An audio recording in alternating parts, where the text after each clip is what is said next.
The night begins with rain that doesn't know how to stop. A soft percussion on the eaves, the kind that teaches you to listen before you speak. You arrive at the old house later than you meant to, carrying the kind of tired that comes from a day spent pretending you're fine. The porch light flickers like a nervous eye. You touch the railing your grandfather sanded smooth, feeling the ghost of his patience in the grain. Inside, the air remembers dinner. Onions tamed in butter, a roast that surrendered with dignity, now cooling into the quiet aftermath of family voices gone home. Your shoes know where to land. The hallway photograph of the lake leans a little, the way it always has, never fixed because leaning gives it character. You came for a sweater you forgot, that's what you tell yourself. But the house has called you the way some nights call storms. In the living room, the television holds a paused parade of faces you don't recognize. The news anchor mid-blink, ready to tell you anything but what you need. Your grandmother's chair sits angled toward the window, a shawl like a small winter folded on its arm, as if waiting for a story's next sentence. The grandfather clock marks time with a confidence you don't feel. Each tick sounds like a decision someone else made for you. You move through the kitchen, and the tile cools your feet through your socks. A little jolt that says stay awake, stay honest.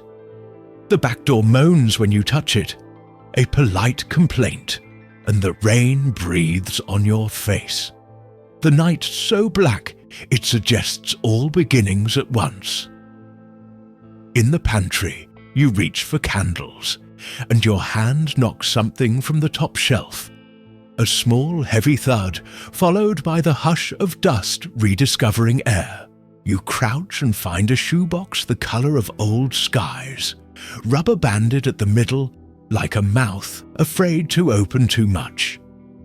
Your name is there on the lid, in your grandmother's careful schoolteacher script, the kind that always made you sit up straighter when it addressed you.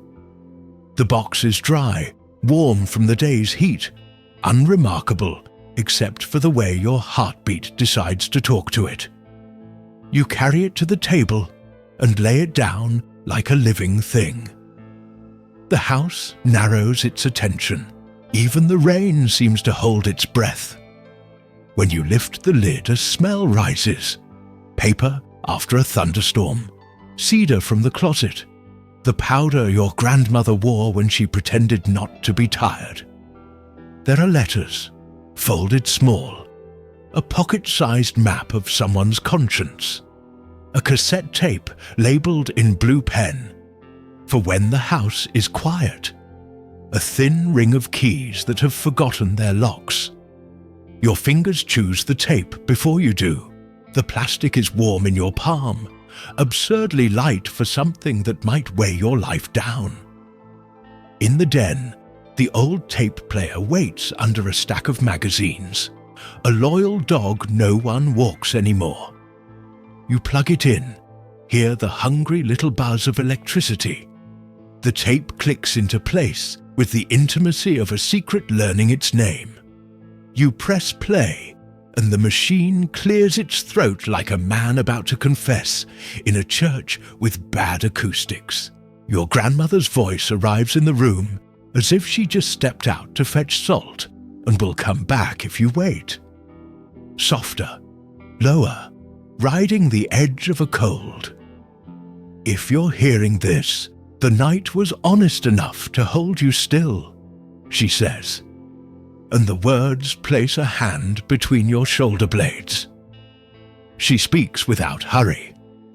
I taught you how to make soup, how to fold a fitted sheet, how to keep a plant alive by listening. I did not teach you how to live with a truth that changes the shape of your hands. You sit very straight.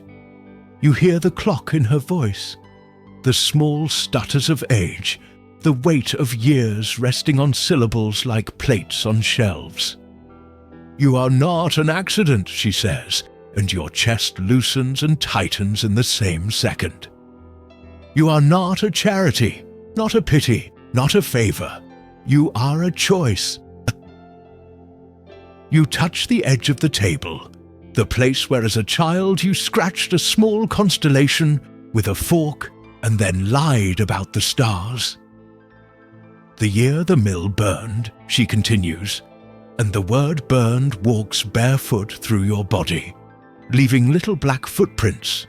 The hospital across the river took in smoke like a choir takes in breath.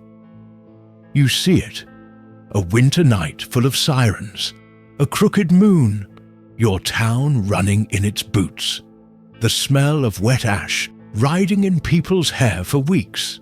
They lined the babies in the hall, she says, and your hands learn how to tremble in a new language. They wrote names on tags like prayers pinned to coats. The tape clicks, a tiny swallow. Rain softens its applause against the glass. Your mother. She pauses, and the pause is 30 years long. The woman you call mother lost her child before the fire, a small grave that had not yet learned to be cold. You stare at the brown ring on the table where her teacup always returns. The wood knows more than you. Your aunt, the voice says, and you feel the word aunt refuse to fit inside the person you've known, brought a baby into the world that night and could not bring a father to stand with her. Your scalp prickles as if your hair wants to lift itself into a question. You think of your aunt's hands, always busy, always loving you like something breakable and borrowed. In the smoke, a nurse with a voice like a metronome made a mistake. Your grandmother says, 2 tags changed hands. 2 babies wore each other's names. You lean forward, knowing before you know. The truth crosses the room and sits down without asking. When the mistake was discovered, she says, the room had decided which child belonged to which future. And we, God forgive us, we agreed with the room. Your teeth find one another as if their job is to keep you from coming apart. You imagine 2 women standing in a hallway under bad lights, loving the same solution for different reasons. Your aunt begged us to let you stay where you had landed.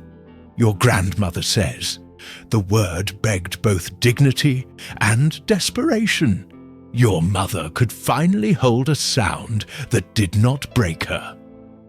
The tape whirs. You hear the breath she takes, the way old lungs measure distance. We told ourselves we were saving all 3 of you from a lifetime of explanation. We told ourselves we were merciful. You see family dinners like stage plays in a language you hadn't learned yet.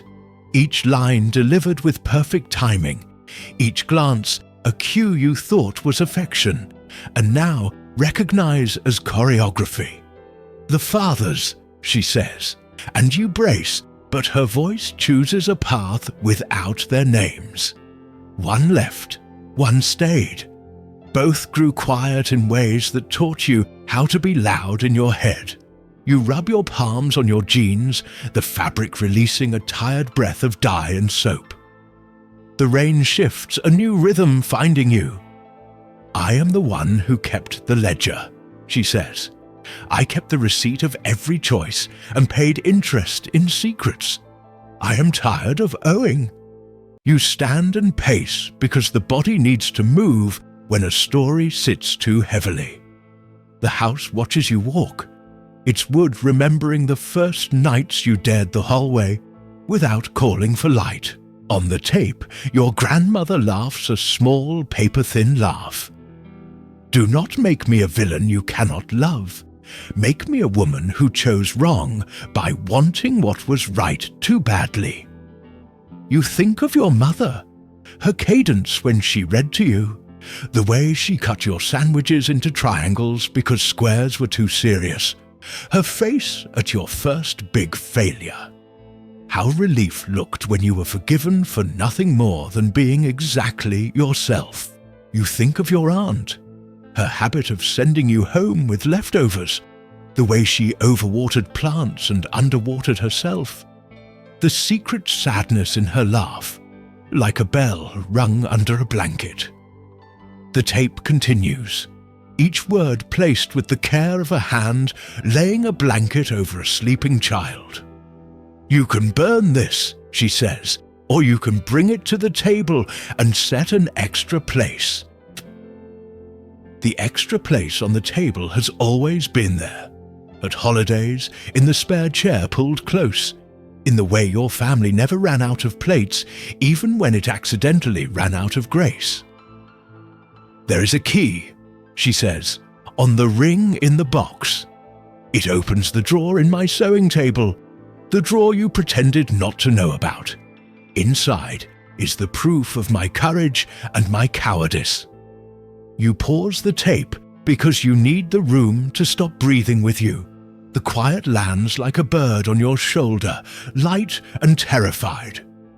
In the bedroom, the sewing table waits with its back to the window, a loyal sentinel to hems and mended elbows, to the hum of the machine that taught you the rhythm of repair. The key turns like a familiar song. The drawer pulls out, obedient, revealing a thin envelope with your name and another with your aunt's, their corners softened by the way worry handles paper. You bring the envelope back to the table and slide your thumb under the flap, the way you once slid under blankets to eavesdrop on the adult world. Inside, 2 hospital tags, plastic yellowed to the color of old teeth, your name printed twice, then once, then crossed out and written again, as if the truth can be corrected with ink. There is a photograph, bleached by time, of a nurse holding 2 babies, like soft arguments. A date smudged in the corner. The background a blur of coats and urgency. A notarized letter from the hospital, words slow and bureaucratic, explaining a temporary misidentification. A phrase so neat it could fit in a teacup, spilling nothing of the ocean it describes. Your grandmother's handwriting in the margin. "We decided together. We promised to tell when we all were strong. We kept postponing strength." You press your thumb into your pulse until it's more suggestion than drum.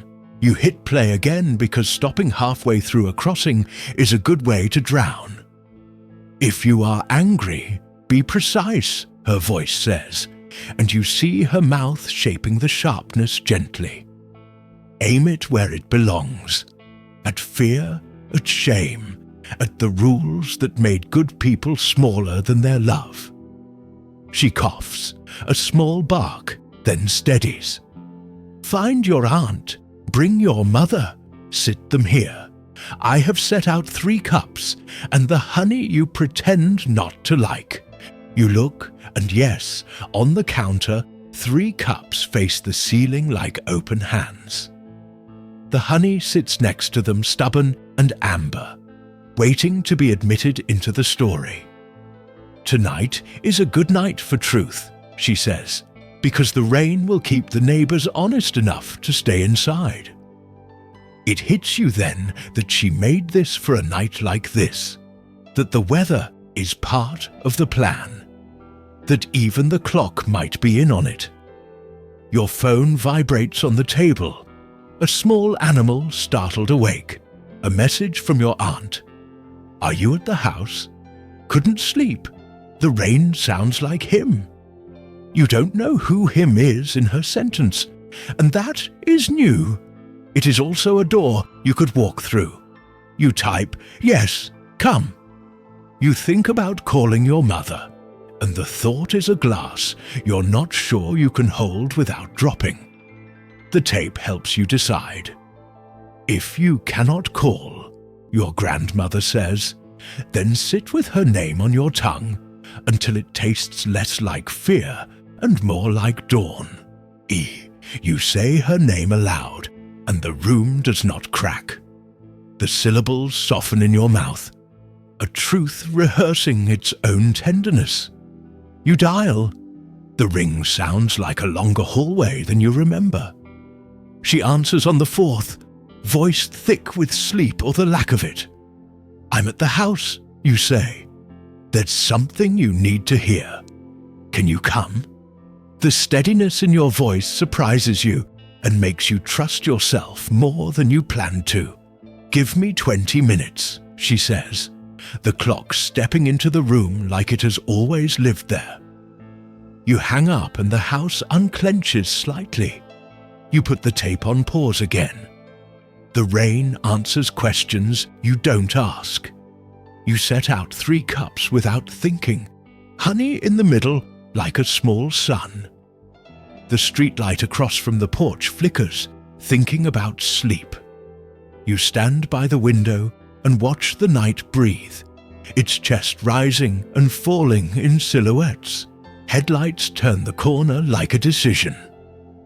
Your aunt's car pulls up first, the wipers working like frantic metronomes trying to teach the rain to mind itself.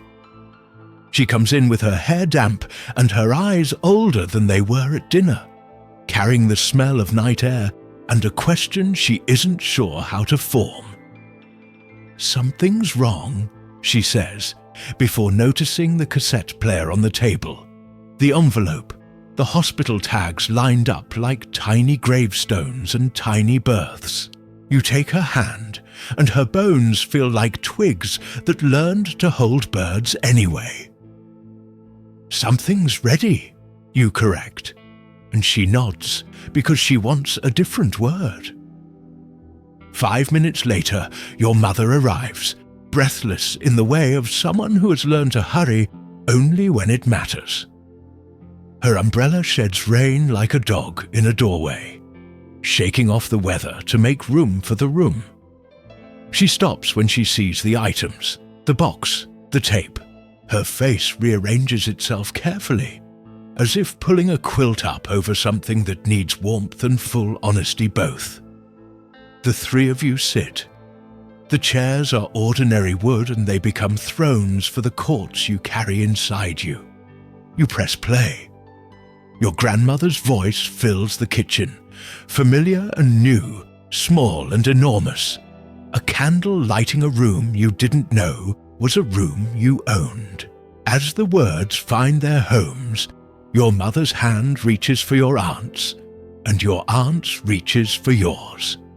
And the 3 of you become a circle that decides whether to break or to hold.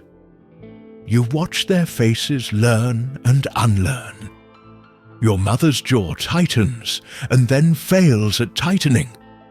Your aunt's eyes go to the window, as if the night might loan her some calm. The tape does not apologize. It does not accuse. It lays out facts like cutlery and asks you to eat the meal you have avoided your entire life. When the tape ends, the machine clicks into the kind of silence that remembers sound. Rain keeps its slow conversations with the roof. The clock, faithful, counts the seconds you will always remember. You stand because sitting makes you feel like a museum.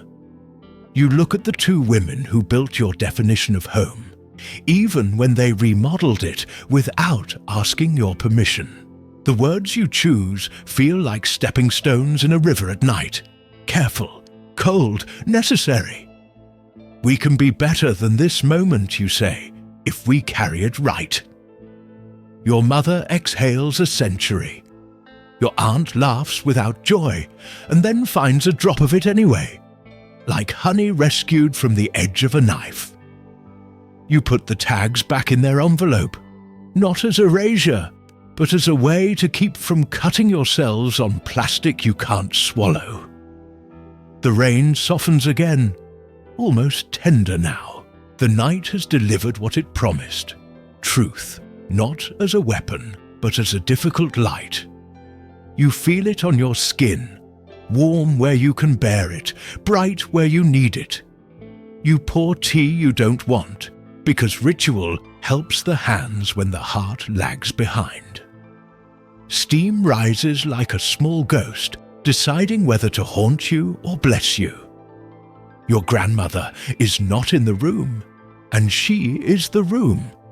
Everything her hands touched instructs you how to proceed. You follow the lesson without pretending it's easy. The three of you lean toward the center of the table, the place where decisions have always been made.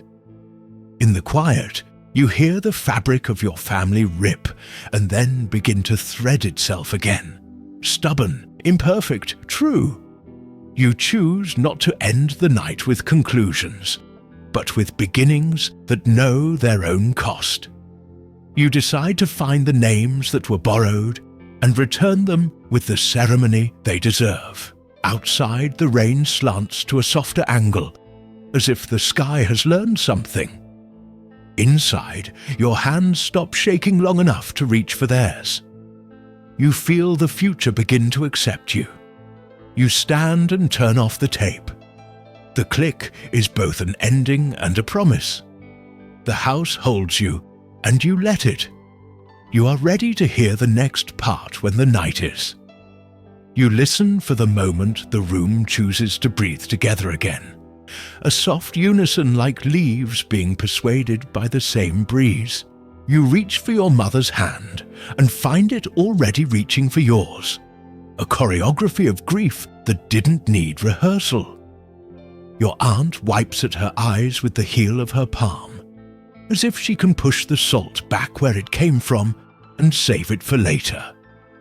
The house gives you a small mercy.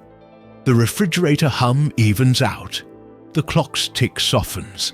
The rain settles into a steady kindness. You gather the envelopes and the tags and make a neat stack, because tidiness is a way to declare war on chaos without anyone getting hurt. We have to speak to the hospital, your mother says, her voice careful, the way you speak to dogs that could bite and also simply love you.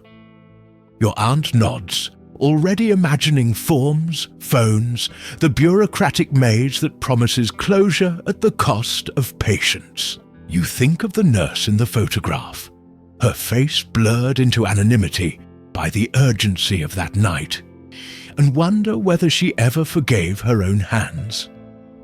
A car passes outside, tires whispering secrets to the wet street, and then the neighborhood returns to its quiet study of the weather.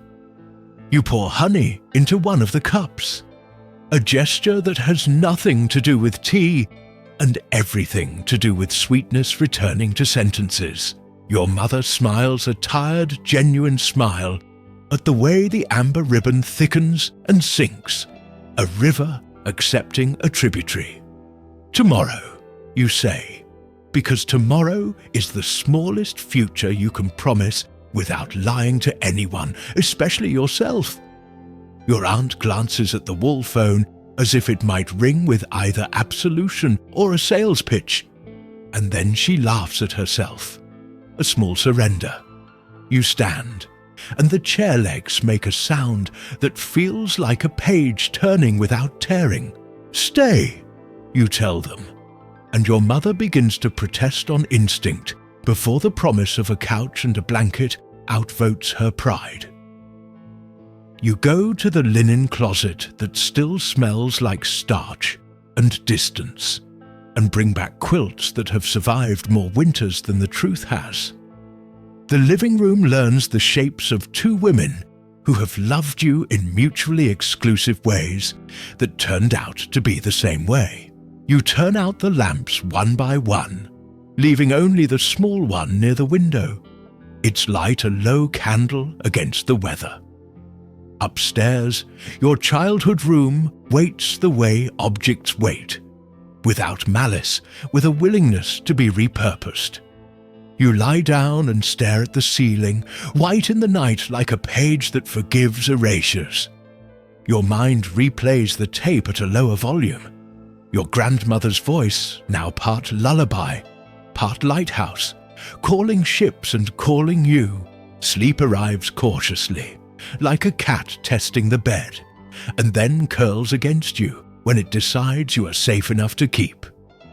Dawn infiltrates the house with a grey so gentle it might be apology, the rain downshifting to a rumour.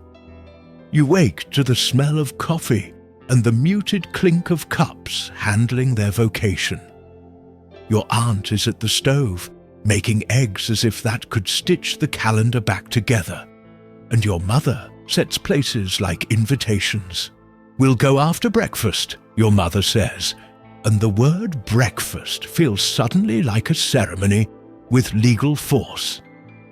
You nod and eat and do not pretend hunger you do not have, but your body thanks you anyway with steadier hands. The drive to the hospital follows a route your memories know and refuses to annotate, as if secrecy can be a kindness when landmarks hurt. The building has been renovated into brighter, shinier, kinder lives, but the bones are the same. You recognize the curve of the entryway, the way echoes choose corners. At the records desk, a woman with exact hair and exact posture asks for exact things: dates, names, incidents. Your mother produces the notarized letter, the photograph, the tags, and the name of a nurse who might have been a saint or simply a person who was crushed by a bad night. The woman takes them as if receiving relics. Her eyes change from procedure to person, and she disappears into a back room with the reverence of someone entering a chapel. You sit in the waiting area where the sick wait for time to choose, and you watch a child with a bandage on a knee invent a game with the arm of a chair. Your aunt fidgets with the edge of an old magazine, and your mother breathes in for 4 and out for 6, teaching her nervous system to be held. When the woman returns, she holds a thin folder like a small bird and speaks softly, because the air knows the weight inside paper. "We found a memorandum," she says, "an internal report from the night of the fire. 2 babies temporarily misidentified. Families notified, follow-up incomplete." In the thin folder is a photocopy of a log with your name and another name penciled, erased, rewritten, like a story arguing with itself. "The nurse retired 20 years ago," the woman adds. "She volunteers across town at a church clinic on Thursdays." Today is Thursday, you realize, and the day tucks its chin into your chest and pushes you forward. Outside, the rain has turned into a fine mist that makes everything look forgiven. You drive to the clinic, the one that lives in a brick building that used to be a school, the chalkboards repurposed for blood pressure charts. The waiting room smells like citrus cleaner and determination. Someone coughs the polite cough of a person who refuses to be defined by their throat. She is there, the nurse, older than paperwork, hair white as fresh mistakes, eyes the colour of washed denim. She looks at your trio and, without being told a story, recognizes the genre. "Let's find a quiet room," she says, voice steady, hands that once juggled lives now gentle with clipboards. In the small office, she closes the door and sits and does not busy herself with pens, so you know she respects you. You place the photograph on the table. Her fingers travel to it as if magnetized by years, and she exhales a memory. "I held them both," she says, and chooses her words the way a surgeon chooses an incision. "There was smoke where there should have been night," she continues. "We were short on everything but urgency." She touches the corner of the photograph where the date smudges into intention. A mother with a good coat cried so quietly, I thought the sound was mine. I didn't. You ask her if she remembers the moment the tags changed, and she closes her eyes and looks for a hallway that still exists somewhere in her brain. "I remember someone calling a name that did not belong to the mouth it came from," she says. And then the room made a decision. Your aunt covers her mouth with her hand, as if the truth might escape and need to be caught. We filed the memorandum, the nurse says, because our hands needed to own the mistake on paper, even if the world would not admit it aloud. She looks at you, steady. I am sorry in a way that cannot be tallied. Your mother reaches across the table and covers the nurse's hand, a gesture that unspools a knot neither of them deserves to keep carrying. You say, "We are not here to punish anyone." You mean it, and you feel the relief the sentence lends to lungs that have been taxed for decades. The nurse nods, a little undone by the generosity, and then she remembers something else, and stands to open a metal cabinet that likes to stick. She returns with a small box labelled archive, a word that understands both arrogance and humility. Inside, there are carbon copies of letters sent and returned, a list of families contacted, 2 names circled, yours and the other. The other family's address has been updated in a different hand, newer ink, resolute in its attempt to remain reachable. The nurse offers the paper as if it bites. "I do not know what waiting lives at the end of this," she says, "but I know waiting has lived long enough."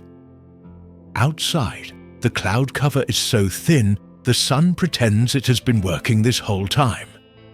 In the car, your aunt holds the paper like a newborn, both terrified of dropping it and of what happens if she doesn't. Your mother stares through the windshield at a tree that has learned how to be both rooted and flexible, and you take the hint. You call before you drive, because courtesy is a raft when seas begin to test you. A woman answers with a voice that sounds like a person who has been both parent and child in too many rooms. You say your name and the hospitals and the year of the fire, and you hear a chair on her end of the line learn how to sit very still. She asks you to come over, not because she is ready, but because ready is a smaller requirement than honest. The neighborhood you enter wears its upkeep like a sweater, pilled in places, intact, loved by hands rather than budgets. The house is neat in the way grief teaches neatness. Shoes aligned, yard trimmed, a wreath that doesn't require a holiday to be allowed. She opens the door and you see your mouth on a stranger's face.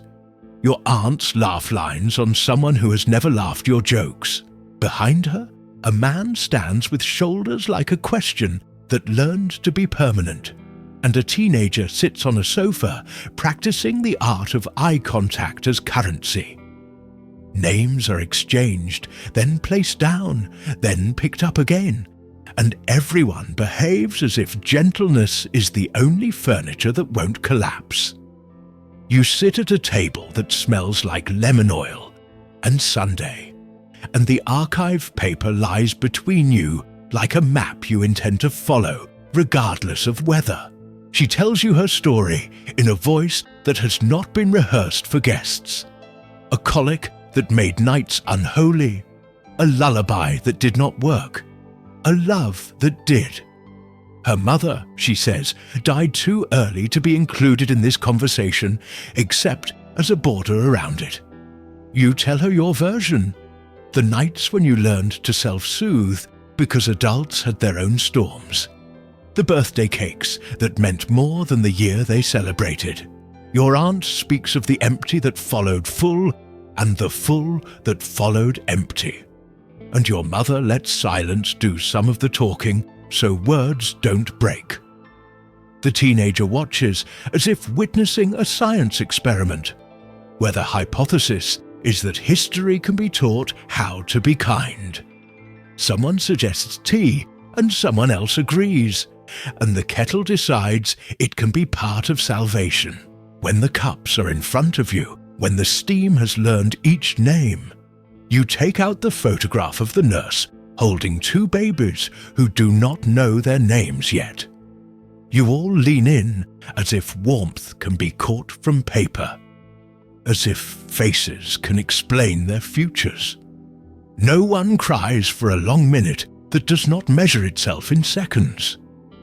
Then the man with the shoulders looks out the window and says, "I built a crib that squeaked," and you hear the loss in the wood.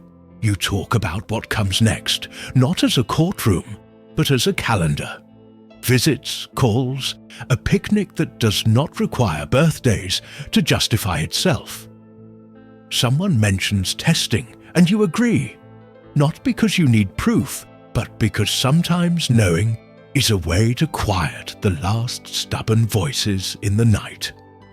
You exchange numbers, the way people exchange recipes for comfort foods. They swear are simple and never are. On your way out, the teenager looks at you and asks if you like old movies. And you say yes because you do, and because you understand what is being offered. The drive back to the old house feels shorter, as if the road has been paid for with a currency you finally possess. At a red light, your mother reaches for your aunt's hand, and they do not let go even when the light changes, and you have to announce it softly. The house welcomes you with the kind of familiarity that forgives absence without asking for explanation.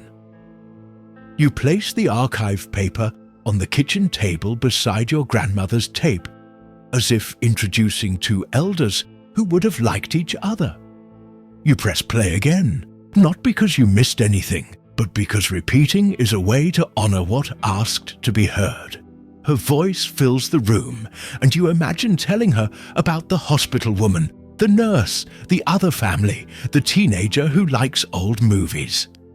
You imagine her nodding once, the way she did when a plan finally matched a heart.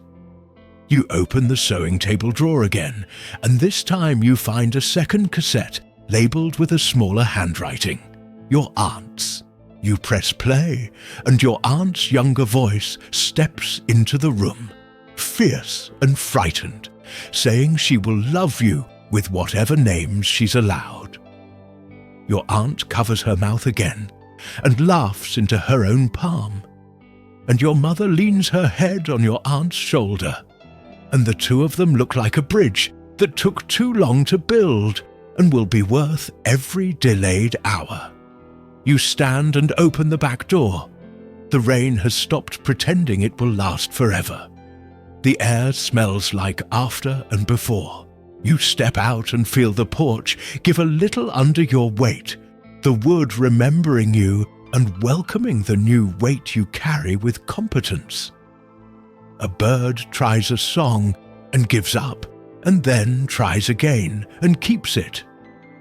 Your aunt joins you with 2 mugs, and your mother brings the honey, and the 3 of you lean on the railing like people who understand the value of rails. You say out loud the simplest thing first, because simple has been expensive lately. We made it through the night. Your aunt nods and bites her lip and smiles and lets the smile win. Your mother closes her eyes and opens them with less fight in them. Inside, the tape clicks as it reaches the end, and the machine waits polite to be told what to do next. You decide to leave it like that for a while, an ending that is also an invitation. The phone rings and the other family's number glows, and you answer with a hello that sounds more like a welcome. Plans assemble themselves like furniture that only needs an Allen key and patience. You all promise food that means something, and time that means more. You clean the kitchen not to erase the night, but to make space for the day. Each dish stacked becomes a rung on a ladder you did not know you were climbing until the view improved. In the afternoon, the clouds thin to a pale blue that looks like a bruise deciding to be a sky again. You pull the shoebox and the sewing table envelopes and the thin folder into the living room, and build a small altar to transparency. You write names on index cards, not to label people, but to label stories that need doors that open both ways. Your mother brings down a photo album that has not been allowed a lap in years, and your aunt brings a tin that smells vaguely of peppermint and secrets. You sit cross-legged on the carpet like a child at a library reading hour. And for a minute, the world allows the metaphor. Photographs migrate into new order, not chronological, but truthful. Faces near faces that taught them how to laugh, that exact laugh. When the light angles toward evening, you stand and stretch and hear your spine applaud. The three of you start dinner, as if it's a rehearsal for a holiday you will invent. Onions surrender to butter, and your eyes water for understandable reasons. You set an extra place, not as a test, but as an act of faith in calendars. When the knock comes, you all look at each other, and then at the door, and your feet find the path without being told. The other family stands there, wearing uncertain smiles and raincoats that hold their own weathers. And you step aside to let two climates learn each other. The house expands in the way rooms do when they decide to be generous. Air finds corners it hasn't visited in years. Introductions evolve into stories without anyone calling for quiet. Children sit where they like. Elders claim chairs they didn't build but will maintain. Someone brings up the old fair by the river. Someone else remembers the fireworks that fizzled. Everyone laughs at a thing no one actually saw together. You all eat as if nourishment can be cumulative across generations, and maybe it can. The teenager brings out a game that requires cooperation and suspicion in equal measure. Everyone fails, everyone laughs, everyone improves. Later, you make tea because the night requests it, and someone asks for honey, and the small sun on the table glows again. You pass the photograph around one more time, and this time the babies look less like mysteries and more like prologues. You talk about visiting the nurse again, not to ask for more, but to give her a picture of what her apology helped repair. Your aunt says she will write a letter to the hospital board that does not accuse but insists, and your mother says she will help.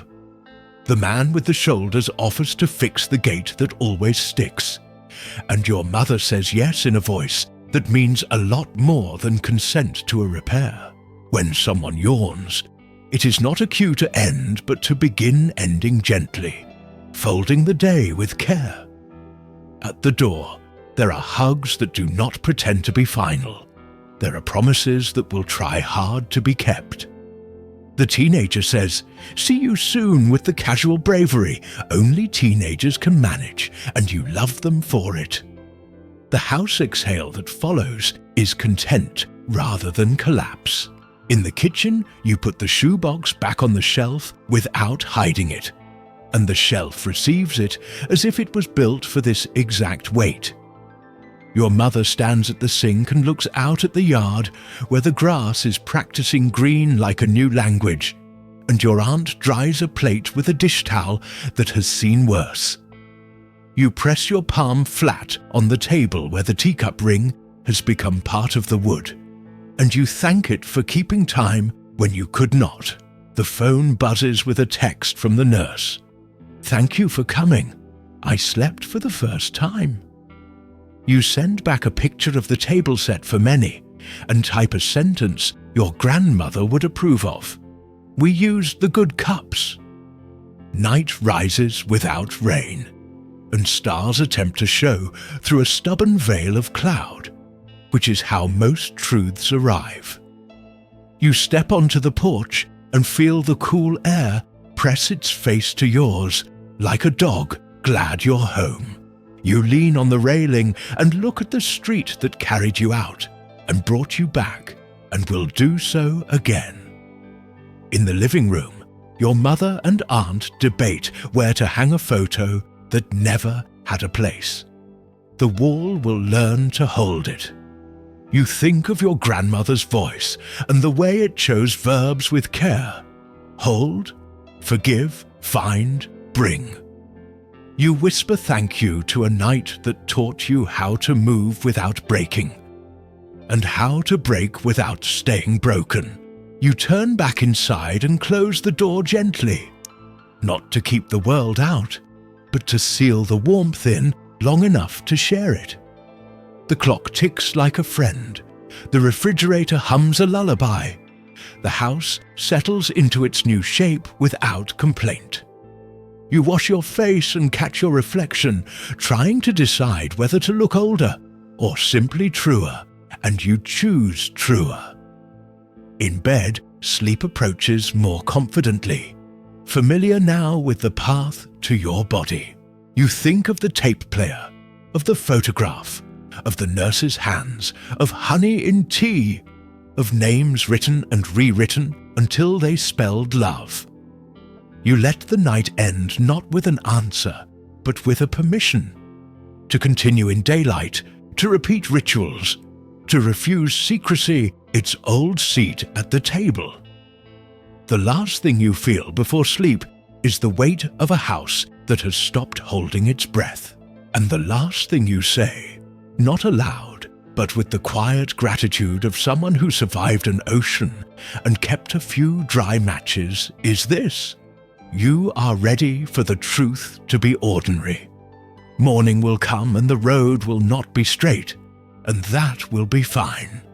You will call and visit and fix a gate and send a letter and choose a frame and laugh at fireworks that never were. You will learn that family is not the shape you were given, but the shape you keep making with the hands that finally know what they're doing. You will keep the shoebox where you can reach it and the honey where everyone can see it. You will listen for rain without bracing and for clocks without grieving. And you will walk into days with the simple courage of someone who knows how to set an extra place and then fill it